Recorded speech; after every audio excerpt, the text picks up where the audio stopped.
there, welcome to Coding with Drew. In this section, we're going to learn some basic commands with Bash to learn how to navigate around inside of our file directories. There are a couple commands, and the first one I'm going to teach you is pwd. Now, I know that I have already discussed pwd in the previous video. That was more for demonstration purposes. I want you to actually open your terminal and run these commands now. pwd shows you where you are in your file system. It's always in relation to the root directory. And you can shorthand your users and then your username with the tilde. So currently we're in users admin, and users admin is abbreviated with the tilde. Okay, so now if I wanted to move in my directory from users admin or my home directory, and I wanted to go to root, I'd say change directory. So cd space /. Now I'm in the root directory. So if I pwd, you can see it's just /. This is the root directory in my hard drive. This is Macintosh HD. Okay, so now if I wanted to change directories again, I need to know what directories are available. So the way to do that is with list or ls. Now you can do ls with a couple different options, and I'm going to break that down in a moment. But first, I just want to introduce you to these concepts. So when I do ls, I have a list in a hard to navigate fashion here, but I can actually go into any one of these. These are directories. So let's go into applications. So let's copy that. Now in iTerm, if you highlight something, it's already appended to your clipboard. So if I say cd and space applications, by pasting, it's already there. Another thing you can do is go back to the previous directory, cd space ... Now, if you remember from our HTML sections, ... means go up one level. So we're back at the root. Now, another thing that you should know is that / doesn't work here. Not the way you think it does. So we're just going to pocket that idea for now. Okay, so now if I wanted to see what is here, I'm going to ls again, and let's move into users. So cd users. Now this is case sensitive, but I also want to show you this. So ls again, and see there's 3 users available. If I type in cd, let me clear this so that you can see it, ls. Now if I type in cd and then type in sy and then type tab, it'll auto-complete whatever's there. This will help you a lot from like typing in errors. Now, like I said, this is case sensitive. So if I wanted to, I want to go into my user. My user is admin. That's because it's a virtual computer. I didn't pick it. All right. So yours will probably say your username. So now we're in our home directory. Now, another way to go to the home directory besides cd tilde or cd /users/admin is to do cd $, all capitals, home, and that'll take me to the same place. So there's 3 ways to go to your home directory, and you can specify these all 3 different ways. All right, so just as a recap, if I type in pwd, we're in /users/admin. This is the absolute path.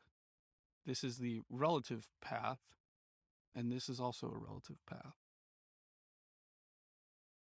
The reason why you would use this or this is because you might be on a different operating system where this command is running, and the username is different. So instead of trying to hard code in the absolute path of users/admin and saying this file is located in this directory, right?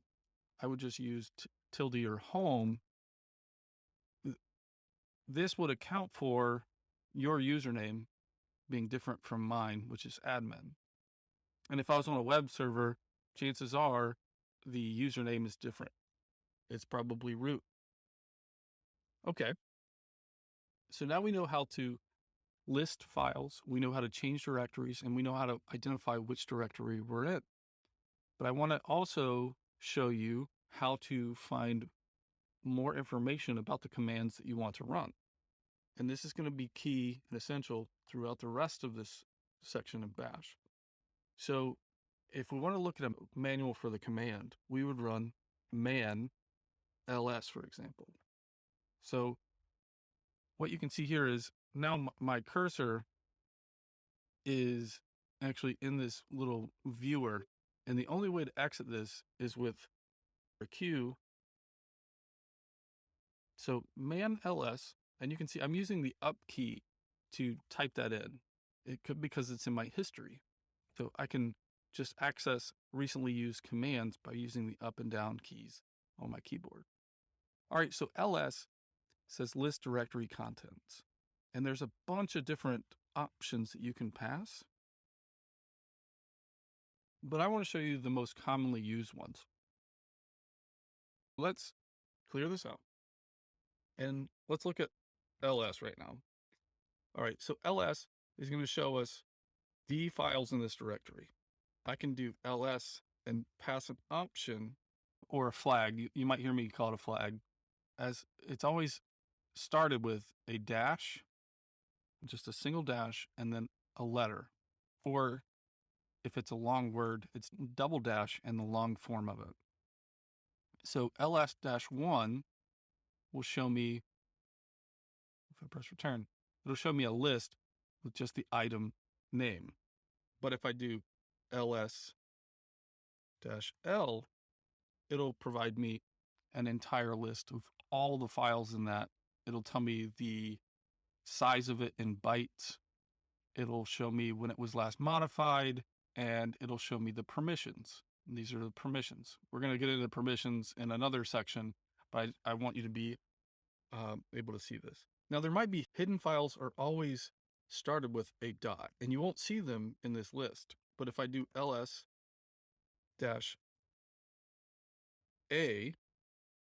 I can see all the hidden files. So they all start with dot in them. And this is just a Linux concept. Hidden files always start with a dot. Now, if I wanted to see the size of those, I could do ls space dash LAH.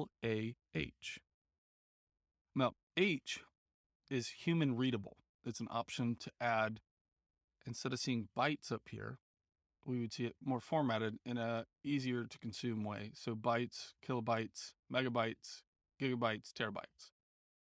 Actually, I don't know if it shows terabytes, and I don't really have any storage devices that are that large to check. So I'm just going to go with I believe. So ls-LAH, this is list the items, list all the items, human readable. And we can get that from the man page. So man ls.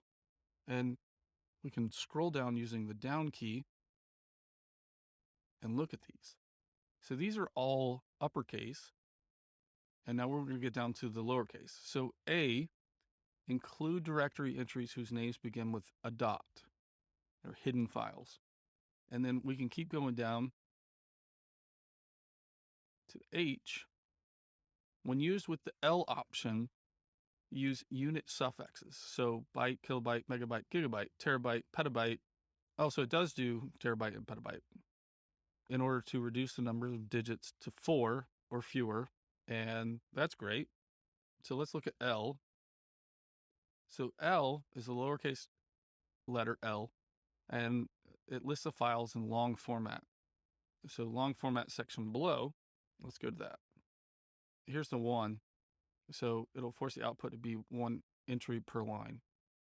So I just wanted to point that out. Now, long format. It's an option given the following information will be displayed. So you'll have file mode, which is the permissions, the number of links. So sometimes they have something called symlinks. We'll talk about that maybe in another section. It'll say who the owner name, group, and the size of the file, and then you'll see the month and the time it was last modified. And then you'll see the path name or the file name. And that's LS. And now you've learned, well, I'm going to press Q to close this. Now you've learned how to navigate. You've learned additional functions and features of LS. Now I want you to do the same thing for CD, and then I'll see you in the next section.